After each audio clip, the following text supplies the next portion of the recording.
नगर निगम को पौन करोड़ की चपत लग गई है कि शराब ठेकेदार को जो जगह किराए पे दी थी वो जो है बगैर किराया चुकाए रफू हो गया है, फुर्र हो गया है। केवल सांप निकल जाने के बाद लकीर पीटने जैसी बातें होती है। इंदौर पुलिस ने नशे के खिलाफ एक अभियान शुरू किया, 1 महीने का अभियान शुरू किया है। तो भौरकुआ चौराहे से लेकर पलासिया तक के स्टूडेंट्स जमा हुए और एक कतार में वे खड़े हुए थे।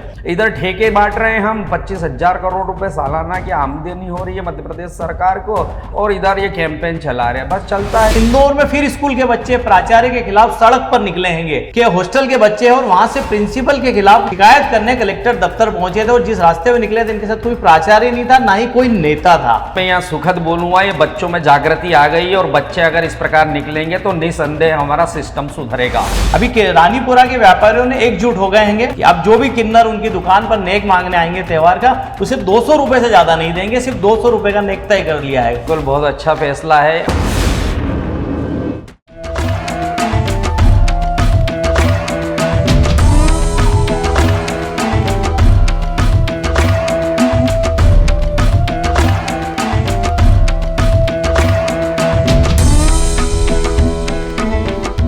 नमस्कार। शाम के अखबारों की चर्चा चाय के साथ में चर्चा भी है और खबरें भी है। चाय भले अभी नहीं है पर चर्चा भी है और चर्चे भी हैं, और साथ में बात करने के लिए हमारे साथ में इस शहर के वो पत्रकार हैं जो इस शहर की नब्ज़ को बहुत बारीकी से समझते हैं और हर विषय के वे जानकार हैं। मनोज दादी जी, वरिष्ठ पत्रकार। मनोज जी, आपका हमारे कार्यक्रम में आज एक बार फिर स्वागत है। मनोज जी को हम कभी कभी बुला लेते हैं कार्यक्रम में, इनके व्यस्त समय में से। तो आज चर्चा शुरू करते हैं हम मनोज जी के साथ में अखबारी खबरों पर। तो सबसे पहले मैं प्रभात किरण से शुरुआत करने जा रहा हूँ। प्रभात किरण में भी आज अच्छी खबरें, आज सारे अखबारों में खबरें अच्छी है, उसमें से हम लोगों ने कुछ ऐसी खबरें निकाली है जो हमें लगता है कि उस पर बात होनी चाहिए। नगर निगम को पौन करोड़ की चपत लग गई है कि आपको सुनकर आश्चर्य होगा। ये वही नगर निगम है जो 1000 करोड़ रुपए वसूली का दावा करता है बड़ा बड़ा, और पौन करोड़ की चपत लग गई है। शराब ठेकेदार को जो जगह किराए पे दी थी वो जो है बगैर किराया चुकाए रफू हो गया है, फुर्र हो गया है, और अब उसे पैसा लेने के लिए जो है आगे पीछे नगर निगम दौड़ रहा है। मनोज जी क्या कहेंगे? क्या दौड़ना, इसमें निगम को तो हर कोई चपत लगाने के लिए तुला हुआ है, और निगम ऐसी स्थिति में है कि यहाँ कोई भी कुछ भी कर जाए, निगम कुछ भी नहीं कर सकता है। ये केवल सांप निकल जाने के बाद लकीर पीटने जैसी बातें होती है। अभी ये नगर निगम की तर्ज पर इंदौर विकास प्राधिकरण ने भी चंदन नगर थाने के पास में एक इंडस्ट्रियल प्लाट को ऐसे के ऐसे ही शराब वाले को देने के लिए मन बना लिया, अखबारों में सूचना भी दे दी। होता क्या है, ये सब एक प्रकार से खेल चलता है। 2 साल किराया चुकाएंगे, तीसरे साल जब दिख रहा है कि ठेका कमज़ोर हो जाएगा या कुछ करना होगा तो वो पौन करोड़ रुपए की चपत, एरी गेरी चपत नहीं है साहब, ज़िंदगी निकल जाती है लोगों को पौन करोड़ कमाने में। बढ़िया है, बिल्कुल सही कह रहे हैं मनोज जी। और अभी पिछले दिनों चंदन नगर की आपने बात की है, तो एक शराब दुकान को लेकर एक महीने तक जो रहवासियों ने आंदोलन किया, रोड पर बैठे रहे, दिन रात महिलाओं ने संघर्ष किया, उसके बाद में वो शराब दुकान हटी, और उसके बाद हमने देखा नेताओं में शेयर लेने की कैसी होड़ मची थी। मैं एक बार खबर की बात कर लेता हूँ। खबर भी है और एक अच्छा फोटो भी है प्रभात किरण में। नशे से दूरी है जरूरी। इंदौर पुलिस ने नशे के खिलाफ एक अभियान शुरू किया, 1 महीने का अभियान शुरू किया है। तो उस अभियान में आज उन्होंने महाकतार बनाई, महारैली निकाली गई थी। तो भौरकुआ चौराहे से लेकर पलासिया तक के स्टूडेंट्स जमा हुए और एक कतार में वे खड़े हुए थे। नशे के से दूरी है ज़रूरी, स्लोगन था नशे से दूरी है ज़रूरी, लेकिन हाथ में हाथ थामे इसका कर रहे थे विरोध। अच्छा फोटो है और एक अच्छी पहल है नशे के खिलाफ, जो आपको शुरुआत जो स्कूल से ही करनी होगी, जैसी सफाई में की थी। जी, आपने बोला अच्छा फ़ोटो है, मैं मानता हूँ प्रभात किरण के फ़ोटो बहुत सुंदर अच्छे बनते हैं और सामयिक बनते हैं, हेडिंग भी उसी के अनुसार आता है।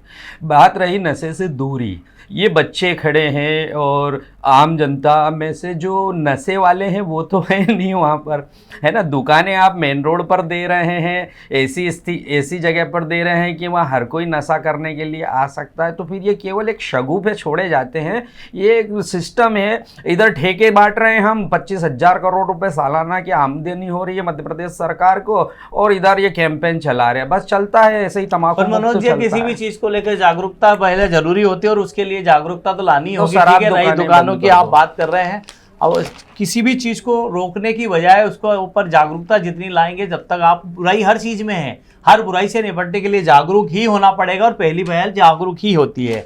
अब हम बात कर लेते हैं पत्रिका की खबर की। पत्रिका में भी आज अच्छी खबरें हैं। उसमें मनोज जी एक खबर में मैं इसलिए बात करना चाहता हूं आपसे क्योंकि आप शिक्षा विभाग से जुड़े हैं, आप खुद एक टीचर हैंगे। मनोज जी प्राइवेट स्कूलों से जो हम लोग टीसी निकालने जा रहे हैं या मार्कशीट लेने जा रहे हैं या छात्रवृत्ति की बात अगर करते हैं तो वो काफ़ी बच्चों को और पालकों को परेशान किया जाता है और बेवजह पैसा मांगा जाता है इसके बदले में। शिक्षा विभाग इसको लेकर थोड़ा सख्त हुआ है कि अब जो भी प्राइवेट स्कूल है अंक सूची या टीसी के लिए पैसा मांगेगा उस पर कार्रवाई की जाएगी। मनोज आज ये आदेश आता है पर अमल नहीं होता है मनोज जी? अमल नहीं हो सकता है। मैं वस्तु स्थिति से आपको अवगत कराता हूँ, चूँकि आपने बोला कि शिक्षा विभाग से मैं जानता हूँ। बताइए एक प्राइवेट स्कूल वाला जिसके यहाँ बच्चा पढ़ रहा है पिछले 2-3-4 सालों से और उसने उसकी फ़ीस इकट्ठी होकर के मांगता रहा और अंत में वो माँ बाप सोचता है कि इस बच्चे को यहाँ से निकाल लिया जाए, तो वो स्कूल के अंदर वो 3-4-5 साल की फ़ीस नहीं चुकाएगा क्या सरकार इस ओर ध्यान दे रही है क्या? बस केवल आदेश निकालने से कुछ नहीं मैं बात टीसी की बात कर रहा हूँ। टीसी के बदले जो पैसे लिए जाते हैं क्या वो जायज़ है? बदले में नहीं है सर, उनकी पुरानी फीस रहती है, वो फीस मांगते हैं। इसके अलावा अगर लिया जा रहा है तो नाजायज़ है। हालांकि एक स्कूल का मैं आपको उदाहरण देना चाहता हूँ, सीबीएसई स्कूल था, उसके लिए कलेक्टर ने भी जोर लगा लिए। उसकी प्रिंसिपल ने कह दिया कि जब तक मेरे पुराने पैसे नहीं चुकाएंगे जब तक मैं टीसी नहीं दूंगी। तो आप क्या करें? ये प्रश्न है, दोनों पक्ष का प्रश्न है। बिल्कुल ठीक है मनोज जी, आपका कहना भी अपनी जगह ठीक है, पर प्रेरक का भी ये कहना जरूरी है कि टीसी के बदले स्कूल वाले इतने नीचे तक बढ़ जाते हैं कि 100 रुपए तक उसके लिए लेते हैं और जब बात की जाती है तो कहते हैं कि इसकी रसीद नहीं देंगे। कभी भी टीसी के नाम की रसीद नहीं दी जाती, ये गलत ले लिया जाता है, ये नाजायज है। अब बात कर लेते हैं एक दूसरी खबर पर हम बात कर ले। ये भी पत्रिका की खबर, बहुत अच्छी खबर है।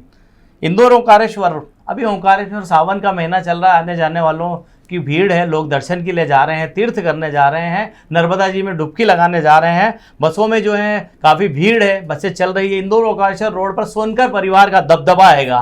तो माँ शारदा लिखी हुई जो बस को है 5 दिन पहले पकड़ा गया था, आरटीओ ने पकड़ा था, उस पर जुर्माना लगाया था, बगैर परमिट के दौड़ रही थी। जुर्माने का भी उस पर कोई असर नहीं हुआ है। आपको बता दूं फिर से वो बस पकड़ में आ गई 5 ही दिन में। मनोज जी क्या कहेंगे? ऐसी कई बसें चल रही है शेखर जी, पूरे प्रदेश में चल रही है। आप किस किस को रोकेंगे? जो आ गया सामने पकड़ में आ गया, ठीक है, ये सामने आपके उदाहरण है वो भी ठीक है। 5,000 रुपये की पेनल्टी देकर वो छूट जाएगा, ये भी होगा। हाँ, मतलब 5,000 रुपये तो जो आधे दिन में ही कमा लेगा। हाँ जी बिल्कुल वही कहना चाह रहा हूँ मैं आपको। ये बगैर परमिट की बसें जो चलती है इस पर रोक लगाने के लिए आरटीओ को सख्त तो होना पड़ेगा और नीचे जो उनके अधीनस्थ हैं ना, जो फ्लाइंग स्क्वाड वाले और ये जो देख रहे हैं वो सब अंधे नहीं है, वो सब देख रहे हैं। इन बसों से पैसा लेते हैं, इन बस ऑपरेटरों से पैसा लेते हैं। मैं स्पष्ट आपके चैनल के माध्यम से बताना चाहता हूं। मतलब खुद ही चलवाते हैं और फिर खुद ही जुर्माना लगा देते हैं। वाह, आरटीओ गजब का आरटीओ इंदौर का। ठीक है मनोज, ये बात कर लेते हैं अग्निकांड की खबरों की। हम पहले पन्ने पर एक खबर छपी है, वाकई एक बहुत मार्मिक खबर है और समझने वाली खबर है कि इंदौर में फिर स्कूल के बच्चे प्राचार्य के खिलाफ सड़क पर निकले हैंगे। ये बच्चे इंदौर के करीब मोरोद के हॉस्टल के बच्चे हैं और वहां से प्रिंसिपल के खिलाफ शिकायत करने कलेक्टर दफ्तर पहुंचे थे और जिस रास्ते में निकले थे इनके साथ कोई प्राचार्य नहीं था, ना ही कोई नेता था। ये खुद अपनी मांगों को लेकर निकलेंगे। मनोज जी क्या कहेंगे, क्या हो रहा है? देखिए बड़ी हास्यास्पद स्थिति है। कल ही माननीय संभाग आयुक्त महोदय ने इस विषय पर, कलेक्टर महोदय ने इस विषय पर बैठक ली है कि छात्रावासों में कोई तकलीफ नहीं हो, सब लोग निरीक्षण करें, जिला शिक्षा अधिकारी वगैरह जाएं। और ये आपके सामने किस्सा है। इसके पहले भी एक स्कूल के छात्र लगभग 60-70 किलोमीटर चलकर आए। वस्तु स्थिति ये है कि छात्रावासों और आश्रम और इस प्रकार के गुरुकुल की अव्यवस्था को आप वहाँ जाकर महसूस कर सकते हैं। खाने पीने और इनकी व्यवस्था औचक निरीक्षण करे कोई अधिकारी। सरकारी डर्रा जो है सुधरने का नाम नहीं ले रहा। शिक्षा विभाग के हाल बद से बदतर होते जा रहे हैं। कुल मिला के आप ये बताना चाह रहे हैं तो इन बच्चों की पीड़ा को समझना होगा। और जो लोग इन बच्चों को मजबूर कर रहे हैं कि जिस समय उन्हें पढ़ाई करना चाहिए वे सड़क पर उतर रहे हैं अपने अधिकारों के लिए, ये बड़ी दुखद बात है। दुखद नहीं, मैं यहाँ सुखद बोलूंगा। ये बच्चों में जागृति आ गई है और बच्चे अगर इस प्रकार निकलेंगे तो निसंदेह हमारा सिस्टम सुधरेगा। बिल्कुल सही बात है। सिस्टम सुधारने के लिए अगर ये निकल रहे हैं तो अच्छी बात है, पर सरकार के लिए तो बड़ी दुखद बात है कि तमाम सरकारी योजनाएं होने के बावजूद, सरकार द्वारा तमाम तरीके का पैसा खर्च करने के बावजूद अगर ये हालात दिखाई दे रहे हैं तो कहीं ना कहीं सिस्टम की बड़ी चूक है। मनोज जी एक खबर की ओर हम बात कर लेते हैं। त्यौहार आते हैं और हम देखते हैं कि किन्नर जो होते हैं बाजार में निकल पड़ते हैं, घर गली मोहल्लों में निकल पड़ते हैं नेक के लिए। अभी रानीपुरा के व्यापारियों ने एकजुट हो गए हैं और उन्होंने तय कर लिया है कि अब जो भी किन्नर उनकी दुकान पर नेक मांगने आएंगे त्योहार का, उसे 200 रुपये से ज़्यादा नहीं देंगे, सिर्फ 200 रुपये का नेक तय कर लिया है। पिछले दिनों हमने देखा था कि एक इंदौर वायर रोड पर जो है, आप बात करें छोटा बांगड़ा रोड की कॉलोनी के बाहर भी बोर्ड लगा दिया गया था कि जो है नेक हमारा तय हो गया है, 2000 रुपये से ज़्यादा किसी को नेक नहीं देंगे। किन्नरों के नेक को लेकर, परेशान करने को लेकर ये फैसले लिए गए हैं। मनोज जी, लगता है कि बिल्कुल बहुत अच्छा फैसला लिया गया है? बिल्कुल बहुत अच्छा फैसला है। और इस विषय में मैं आपको थोड़ा सा ज्ञान देना चाहूँगा कि हमारे एक मित्र हैं लखन शर्मा, पूर्व पत्रकार, उनके पिताश्री ने छत्रीबाग थाने के अंदर इसके विरुद्ध FIR दर्ज कराने के लिए अपनी एड़ियाँ घीस ली। लेकिन क्या है, इस सिस्टम के आगे बेबस हैं सब लोग। इंदौर में कुल जमा लगभग 200 के आसपास किन्नर हैं, इनके अपने अपने गुट हैं, इनकी आपस में लड़ाइयाँ भी होती है, अभी सामने भी आई हैं। अभी पिछले दिनों हमने किन्नरों की लड़ाई देखी थी कि कोई बाहर के किन्नर आके हमारा धर्मांतरण करा रहे हैं, कुछ हम पे जबरदस्ती लड़ाई झगड़ा कर रहे हैं। किन्नरों में एकता भी नहीं है कि एकता अपने पेमेंट लेने के टाइम पर होती है, पैसे लेने के टाइम पे होती है, एरिया के लेने के टाइम पर इनके आपस में झगड़े होते हैं। ऐसा नहीं होता कि ये लोग एरिया के लड़ते हैं तो ये लोग ये घोषणा भी कर दें कि हम लोग तो सिर्फ 100 रुपए नेक लेते हैं, ये लोग 200 लेते हैं। अगर ऐसा करने लग जाए इनके बीच में, नेक को लेकर भी अगर कंपटीशन हो जाए तो लोगों को राहत मिल जाएगी। ये हमारे सनातन धर्म के अंतर्गत ये है कि हम किन्नरों को महत्व देते हैं, अन्यथा ये किन्नरों के नाम पर जो अत्याचार चल रहा है वो बर्दाश्त से बाहर होता चला जा रहा है। इसीलिए व्यापारी लोग एकजुट हो रहे हैं, कई परिवार एकजुट हो रहे हैं, गली मोहल्ले एकजुट हो रहे हैं, और अब इस पर कहीं ना कहीं रोक लगे।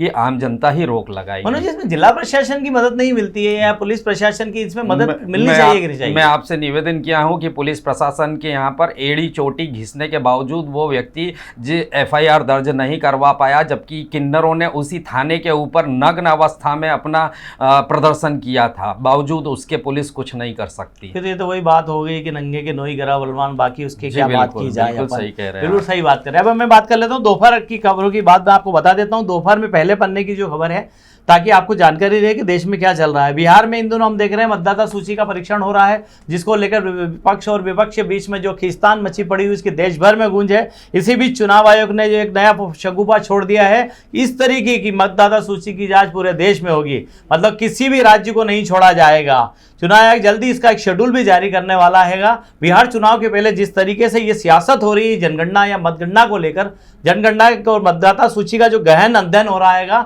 उससे कहीं ना कहीं ये चीज़ तो सामने आई गई है कि सियासी दल क्या चाहते हैं, उनके मन की मंशा क्या रहती है। ये इसके अलावा एक खबर और है दोपहर में, जिले की जितनी भी शराब दुकानें, जैसा कि अभी ने कहा, अभी हमने बताई ये खबर प्रभात किरण में थी कि नशे के खिलाफ जो है दूरी बनाने के लिए आज मानव श्रृंखला बनाई गई थी।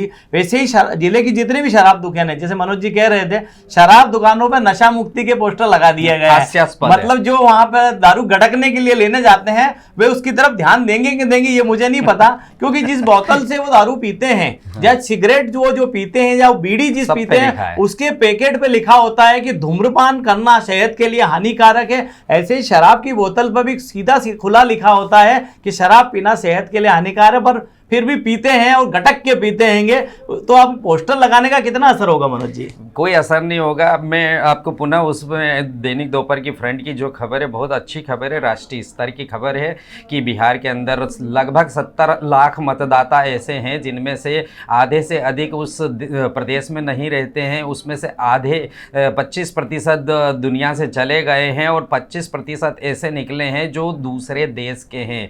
दूसरे देश के मतलब बांग्लादेशी हैं और रोहिंग्या हैं, इनके भी मतदाता परिचय पत्र बन चुके हैं, ये भी वोटर हैं। तो सियासी हलचल होनी ही है। ये 70 लाख मतदान जो है किसी भी पार्टी को किसी भी प्रदेश के अंदर स्थापित करने में सहायक होते हैं। इलेक्शन कमीशन के द्वारा किया गया यह कार्य निसंदेह उचित है और देखा गया है कि महाराष्ट्र में भी पिछले चुनाव में काफ़ी बवाल मचा था। इसको लेकर कांग्रेस ने काफ़ी प्रदर्शन किए थे कि मतदाता सूची में ये हुआ। लेकिन मेरा प्रश्न ये है कि क्या इनके अपने कार्यकर्ता गली मोहल्ले में जाकर के इन चीज़ों को नहीं सुधार सकते हैं? क्या ये अभी जो चुनाव आयोग कार्य कर रहा है इसके अंदर सभी पार्टियों के बूथ लेवल के कार्यकर्ता साथ में जा रहे हैं कि किसी हमारे व्यक्ति का नाम न कट जाए? तो ये पूरी सियासतें चल रही है, ठीक है। अब हम बात कर लेते हैं आज की राजनीतिक चर्चा पर, एक बार चर्चा कर लेते हैं। आपको मैं बता देता हूं कि कल भारतीय जनता पार्टी ने जो है निगम मंडल में जो है नियुक्ति करने का दौर शुरू कर दिया है। आज 25 तारीख है हेमंत खंडेलवाल जी ने सभी जिलाध्यक्षों को से कहा था कि वे नगर कार्यकारिणी के लिए नाम भेज दें, एल्डरमैन के लिए नाम भेज दें, जितनी दूसरे पद होना, दूसरी कमेटियां बननी है उसके लिए नाम बुला लिए गए थे। अब भाजपा में निगम मंडल, जिसको कहते हैं लाभ की कुर्सी, उस लाभ की कुर्सी पर काबिज होने के लिए पार्टी ने पिटारा खोल दिया है और उसके लिए नामों पर मंथन शुरू हो गया है। आज जो खबर निकल कर आ रही है उसके अंदर इंदौर से सावंत सोनकर का नाम इकलौता नाम उसके अंदर दिखाई दे रहा है। बाकी ये सूची सामने आने के बाद में सर दूसरे जो नेता हैं जो निगम मंडल में कहीं ना कहीं आस लगाए बैठे हैं, वे भी आज से उनमें हलचल तेज हो गई और भोपाल की तरफ रुख कर गए हैं। कई लोगों ने तो अपने आकाओं को फोन लगाना गटगटाना शुरू कर दिए हैं। इस बीच आपको बता दूं कि आज प्रभात झा जी का प्रथम पुण्य स्मरण दिवस जो है ग्वालियर में मनाया जा रहा है, जहां प्रदेश भर के नेताओं का जमावड़ा भी लगा है। मनोज जी, निगम मंडल की नियुक्ति लंबे समय से रुकी गई थी, क्या कहेंगे? जी बिल्कुल, देखिए जिन लोगों को विधायक का टिकट नहीं मिल पाया, पार्षद का टिकट नहीं मिल पाया, पार्टी के अच्छे कार्यकर्ता हैं वे मायूस बैठे थे। कई बार ऐसी स्थिति आ गई थी कि वे जो अपना दल मतलब लगाते हैं, धन बल बाहुबल या जो भी बल लगाते हैं वो कमज़ोर दिखे। ऐसे में पार्टी को भी ये देखना पड़ेगा कि निगम मंडल के अध्यक्षों या सदस्यों की नियुक्ति करे, जिससे कि ये जो टिकट से वंचित लोग थे ये लोग समाहित हो सके और अपनी अपनी जो भी कार्यशैली है उसका काम करें। निगम मंडल में अध्यक्ष बनाने का काम पुराने। चलो मनोज जी की उम्मीद है, मनोज जी चाहते हैं निगम मंडल में उन लोगों को जगह दे दें जिनको आप अभी तक कहीं कुछ दे नहीं पा रहे थे। देखते हैं कितनों के चेहरे खिलेंगे और कितने वैसे मायूस बैठे रहेंगे। और ये थी आज की राजनीतिक चर्चा। इसी तरह आप हमारे प्रोग्राम को देखते रहिए। इसके अंदर आप जो बदलाव चाहते हैं, आपकी कुछ राय है, वो हमें जरूर लिखिए और वो मुद्दे भी हमें लिख के बताइए जिस मुद्दे पे आपको लगता है कि चर्चा होनी चाहिए।